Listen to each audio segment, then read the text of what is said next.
പ്രിട്ടോറിയയിൽ ജീവിച്ച ഏതാണ്ട് 9-10 മാസക്കാലത്തിനിടയിൽ ഗാന്ധി വായിച്ചു തീർക്കുന്നത് അന്ന് ലഭ്യമായ ഏറ്റവും പ്രധാനപ്പെട്ട മതഗ്രന്ഥങ്ങൾ മുഴുവനാണ്.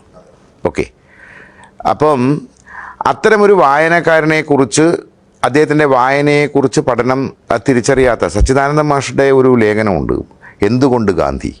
സച്ചിദാനന്ദ മാഷ് ഗാന്ധി മികച്ചൊരു വായനക്കാരനായിരുന്നില്ല എന്ന് പറഞ്ഞതായി എൻ്റെ ശ്രദ്ധയിൽ എന്നോട് തന്നെ പറഞ്ഞിട്ടുണ്ട്. അതുകൊണ്ട് തന്നെയാണ് ഞാൻ എനിക്കറിയില്ല. ഓക്കെ, എന്തായാലും നമ്മൾ അതിൻ്റെ ഒരു തർക്കത്തിൽ വരുന്നത്. ഗാന്ധി, ഞാൻ നേരത്തെ പറയാമെന്ന വിഷയമാണ്. ഗാന്ധിയുടെ ആത്മകഥയിൽ ഒരു പുസ്തകത്തിൻ്റെ മാന്ത്രിക സ്വാധീനം എന്നൊരു അധ്യായം, അതാണ് ഏറ്റവും പ്രധാനപ്പെട്ടത്. ഗാന്ധിയിലെ വായനക്കാരൻ അതൊരു പ്രധാനപ്പെട്ട പ്രധാന ഘടകം. അതായത് ഗാന്ധി ആ പുസ്തകം ഏതാന്ന് പറഞ്ഞാൽ ജോൺ റസ്കിൻ എഴുതിയ ആൻഡ് ടു ദിസ് ലാസ്റ്റാണ്. 1904 ഒക്ടോബർ 31 ജോഹനസ്ബർഗിൽ നിന്ന് ഡർബനിലേക്ക് യാത്ര ചെയ്യാൻ വേണ്ടി തീവണ്ടിയിൽ കയറിയിരുന്ന ഗാന്ധി തീവണ്ടി പുറപ്പെടുന്ന സമയത്ത് അദ്ദേഹത്തിൻ്റെ ഏറ്റവും അടുത്ത സുഹൃത്തായ ഹെൻറി പൊളക്ക് ആണ് ഈ പുസ്തകം കൈമാറുന്നത്. ഗാന്ധി തീവണ്ടിയിൽ ഈ പുസ്തകം വായിക്കുകയാണ്. എന്നിട്ട് ആത്മകഥയിൽ എഴുതുന്നുണ്ട്, ആ രാത്രി ഞാൻ ഉറങ്ങിയിട്ടേ ഇല്ല. ഓക്കെ, മാത്രമല്ല ആ പുസ്തകം അൺടു ദിസ് ലാസ്റ്റ് മലയാളത്തിൽ പരിഭാഷയുണ്ട്. ആ പുസ്തകമാണ് ശരിക്കും ഗാന്ധിയുടെ ജീവിതത്തെ പാശ്ചാത്യ നാഗരികതയുടെ, ഹിംസാത്മകമായ പാശ്ചാത്യ നാഗരികത സൃഷ്ടിച്ച ജീവിതത്തിൻ്റെ ഒരു മറുപാതയെക്കുറിച്ചുള്ള അന്വേഷണത്തിലേക്ക് ഗാന്ധിയെ കൊണ്ടുപോകും. അവിടെ നിന്നായിരിക്കാം ചിലപ്പോൾ ഈ ഒരു ഇതൊക്കെ ഉണ്ടായിട്ടുണ്ടാവും, അല്ലെ? എല്ലാവർക്കും വേണ്ടത് ഈ പ്രകൃതിയിലുണ്ട്. അത് മാത്രമല്ല അതൊക്കെ റസ്കിൻ പറയുന്നുണ്ട്. മൂപ്പര് ഗാന്ധി ചെയ്യുന്ന ഏറ്റവും പ്രധാനപ്പെട്ട ഒരു കാര്യം, ആ പുസ്തകത്തിൽ റസ്കിൻ പറഞ്ഞ ജീവിത രീതികൾ പരീക്ഷിക്കാനുള്ള ആദ്യത്തെ ശ്രമം ആരംഭിക്കുന്നത് ഫീനിക്സ് ആശ്രമത്തിലാണ്. ഓക്കെ, 1909 ജോൺ റസ്കിൻ്റെ പുസ്തകം ഗാന്ധി ട്രാൻസ്ലേറ്റ് ചെയ്യുന്നത്. അത് സർവോദയം എന്ന പേരിൽ ഗുജറാത്തിയിലാണ് എഴുതുന്നത്. ഓക്കെ, അപ്പോൾ സർവോദയം എന്ന് പറയുന്നത് ദ വെൽഫെയർ ഓഫ് ഓൾ, അവസാനത്തെ ആളിന് വരെ.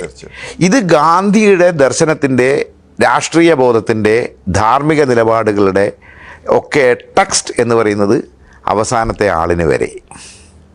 ഓക്കെ, ജീവിതാന്ത്യത്തിൽ ഇന്ത്യ സ്വാതന്ത്ര്യം കരഗതമാകാൻ സാധ്യതയുള്ള ഘട്ടത്തിൽ ഗാന്ധി പറയുന്നത്, സ്വതന്ത്ര ഇന്ത്യയിൽ ഭക്ഷണവും വസ്ത്രവും പാർപ്പിടവുമില്ലാത്ത ഒരു വ്യക്തിയും ഉണ്ടായിരിക്കരുത്. ഇത് മൂന്നും മൂന്നും ഭക്ഷണവും വസ്ത്രവും പാർപ്പിടവുമുള്ള ഒരു മനുഷ്യന് മാത്രമേ ഒരു ശരാശരി മനുഷ്യ നിലവാരത്തിലേക്ക് ഉയർന്ന് ചിന്തിക്കാൻ കഴിയുകയുള്ളൂ. എന്താ ഇന്ത്യയിലെ അവസ്ഥ?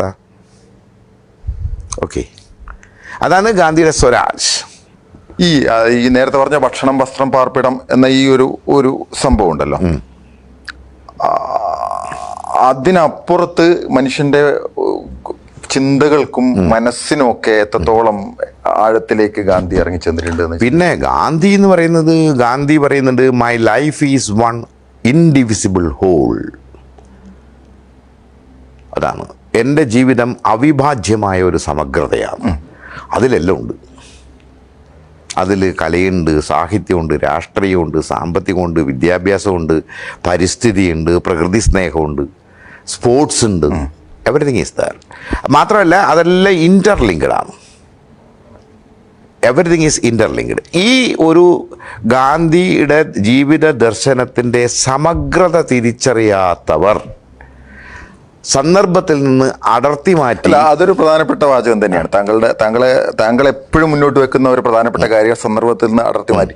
ഞാൻ ഈ കാര്യത്തിലേക്ക് ഗ്രാമസ്വരാജ് എന്ന ഒരു പ്രശ്നം വന്നപ്പോഴാണ് ഞാൻ ഈ 3 ഭക്ഷണം, വസ്ത്രം, പാർപ്പിടത്തിൽ നിന്ന്, അത് കമ്മ്യൂണിസത്തെക്കുറിച്ച് പലപ്പോഴും പരാമർശിക്കപ്പെടുന്നതാണ്. അത് കുറച്ചും കൂടെ കാലഘട്ടത്തിൽ വരുന്നപ്പോൾ അവർ ഈ മനുഷ്യൻ്റെ മനഃശാസ്ത്രവും ബയോടെക്നോളജിയും അത്തരത്തിലുള്ള കാര്യങ്ങളും പുതിയ AI അടക്കമുള്ള പല കാര്യങ്ങളെയും നിരന്തരമായി അഡ്രസ്സ് ചെയ്യുന്നതിൽ പരാജയപ്പെടുന്നുണ്ട്. അങ്ങനെ ഒരു പ്രശ്നമുണ്ട്.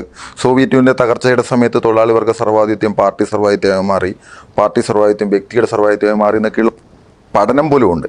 അത് മാർക്സിസമായി വന്നു.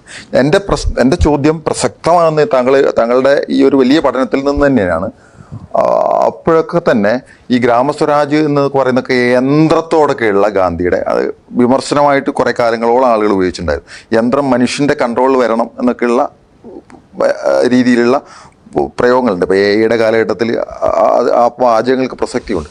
പക്ഷേ വല്ലാത്ത പിന്നെ ഒരു ചുരുങ്ങലിലേക്ക് ഗാന്ധിയുടെ ഈ ഗ്രാമസ്വരാജ് പോലുള്ള സങ്കല്പങ്ങൾ മാറി ഞാൻ സ്വാധീനിച്ചിട്ടുണ്ടോ?